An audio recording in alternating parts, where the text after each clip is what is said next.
రాయలసీమను రాయలసీమగా మార్చిన వ్యక్తి మన చంద్రబాబు నాయుడు గారు. ఎవరికి తెలియని సమయంలో బిందు సైద్యం పరిచయం చేసి ఏకంగా రాయలసీమలో రత్నాలు పండే విధంగా చేసిన వ్యక్తి మన సిబిఎన్. హంద్రినివా సుజలా స్రవంతి ప్రాజెక్ట్ ని పూర్తి చేసి చివరి నియోజకవర్గం కుప్పానికి నీరు తీసుకెళ్లిన వ్యక్తి మన సిబిఎన్. అంతెందుకు పులివెందల కూడా నీరిచ్చిన గొప్ప వ్యక్తి మన చంద్రబాబు నాయుడు గారు. ఇప్పుడు ఏకంగా 1,00,000 కోట్ల పెట్టుబడితో మిషన్ రాయలసీమ కూడా ప్రారంభించబోయే వ్యక్తి మన ముఖ్యమంత్రి చంద్రబాబు నాయుడు గారు. 2019 నుంచి 24 వరకు గొడ్డలి పార్టీ అరాచక పాలన మనందరం చూసాం. వాళ్ళ చెల్లికి అన్యాయం చేయొద్దని అడిగిన బీసీ బిడ్డ అమర్నాథ్ గౌడ్ పైన పెట్రోల్ పోసి ఎలా తగలబెట్టారో మనం కల్లారా చూసాం. ఒక మాస్క్ అడిగినందుకు ఒక దళిత డాక్టర్ సుబ్రహ్మణ్యాన్ని పిచ్చోడు చేసి ఎలా చంపేశారో ప్రజలందరూ చూశారు. సొంత డ్రైవర్ సుబ్రహ్మణ్యాన్ని ఏకంగా గంజాయి మత్తులో చంపేసిన వాళ్ళ ఎమ్మెల్సీని మనందరం చూసాం. నంద్యాల నియోజకవర్గంలో ఒక మైనారిటీ కుటుంబాన్ని వేధిస్తున్నారు, ఈ వేధింపులు మేము తట్టుకోలేమని ఆత్మహత్య చేసుకునే పరిస్థితి మనందరం చూసాం. వైకాపా నాయకుల కూతురు కన్నా వాళ్ళ కూతురికి ఎక్కువ మార్కులు వస్తున్నాయని ఆ కుటుంబాన్ని వేధిస్తే ఆ వేధింపులు నేను చూడలేను తట్టుకోలేనని ఆత్మహత్య చేసుకున్న మిస్బాని మనందరం చూస్తాం కూడా జరిగింది.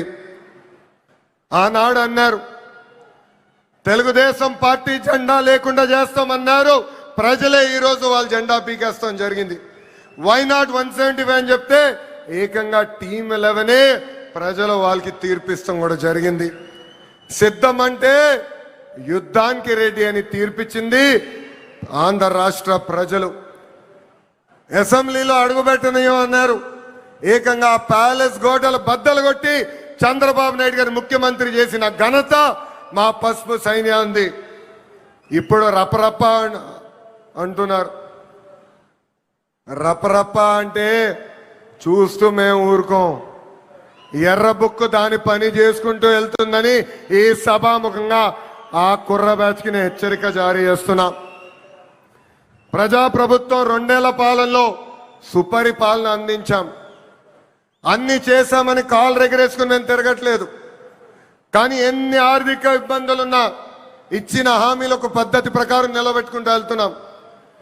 ఎవరు ఊహించిన విధంగా అధికారంలోకి వచ్చిన వెంటనే 4,000 రూపాయలు వృద్ధులకి పెన్షన్ ఇస్తున్నాం.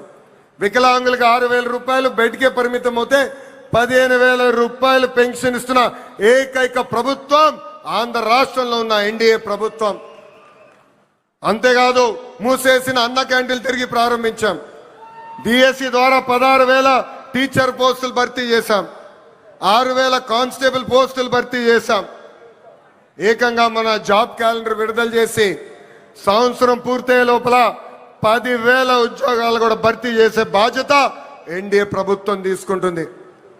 ఏకంగా చేనేత సోదరులకి హ్యాండ్లూమ్ ఉంటే 200 యూనిట్ల కరెంట్ ఉచితంగా ఇస్తున్నాం, పవర్ లూమ్ ఉంటే 500 యూనిట్ల కరెంట్ ఉచితంగా ఇస్తున్నాం. ఆటో డ్రైవర్ల సేవలో ఆదుకున్నాం, మత్స్యకారుల సేవలో మత్స్యకారులు ఆదుకున్నాం. స్త్రీ శక్తి పేరుతో మహిళలకి బస్సులో ఉచితంగా ప్రయాణించే హక్కు కూడా ప్రజాప్రభుత్వం కల్పించింది.